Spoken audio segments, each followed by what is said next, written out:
In order to meditate deeply, or even as a beginner in meditation, it is very important to understand how to have the right posture. We have to find a way in which we can be comfortable in our meditation, yet dynamic, to be able to have a straight spine so as to allow the energies to rise upwards. In this video, I'm going to show you a few tips that you can use in order to learn how to have the right posture in your meditation. When we sit in a chair, we tend to sit like this. The first thing we have to do is straighten our spine, bring the shoulders back, open the chest, going with the spine's natural curvature. Move forward on the chair away from the backrest and place your palms facing upwards at the junction of thigh and abdomen. This is a sign of receptivity and it will help you keep your chest and heart open, with your feet flat on the ground and your chin parallel to the floor. It is important to uplift our gaze when we meditate. A trick you can use is to raise your hand with your thumb up. Bring your thumb at the level of your forehead and keeping the chin parallel to the floor, raise your eyes without crossing them and look at your thumb. You want to look out into the distance, then bring your hand back down and close your eyes. Try to keep your gaze uplifted behind closed eyes at all times during your meditation. This will help us to tune in to the superconscious state more easily. It is best to find a chair which has no armrest and the seat is more or less straight. If you ever feel the need for some extra support, you can place a cushion either under your pelvis or under your feet. If you prefer to sit on the floor, the same principles apply. Usually, if we sit without any support, like this, we will start feeling tension and pain in our back and slouching, especially in our lower back. In order to be able to sit still for a long time, you may use cushions as a way to give support to your back. You do not want to completely sit on the cushion, but rather at the edge or the middle of it. This way, the level of your pelvis will be above the level of your knees. You can see here how my knees are very close to the ground.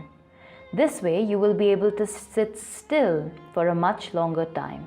You will have to try and see which cushion suits you best, but make sure to use one. That will make a big difference. Yogananda used to say, a bent spine is the enemy of self-realization. We want to make sure our spine is straight, chest open, and place the hands at the junction of thigh and abdomen. One problem you may face while sitting on the floor is that the knees can start hurting.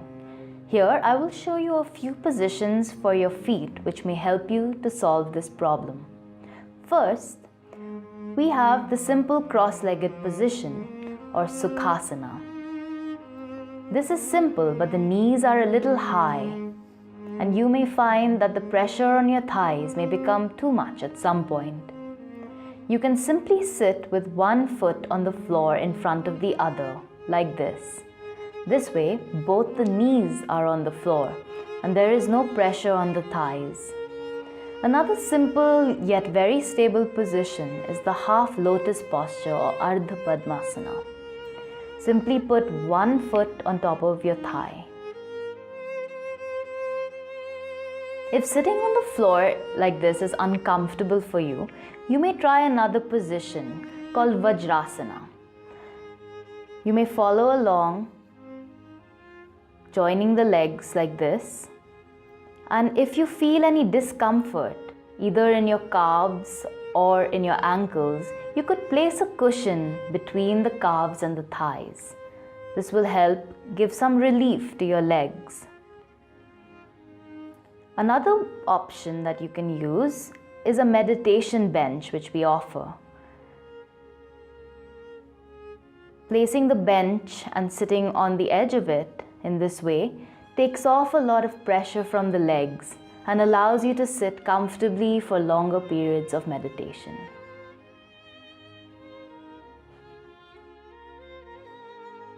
Paramhansa Yogananda also recommended using a wool and silk asana on the floor to insulate your body from the subtle magnetic currents of the earth.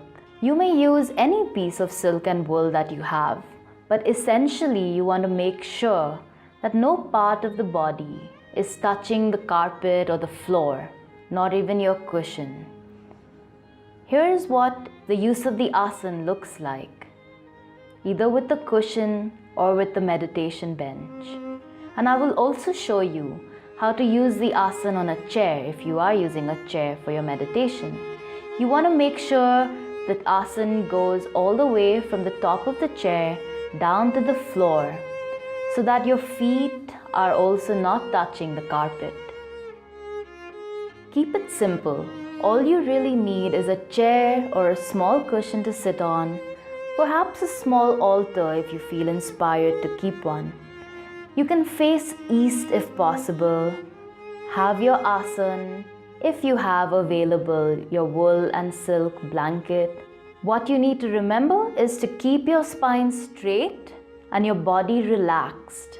And of course, raise your gaze up to the point between the eyebrows.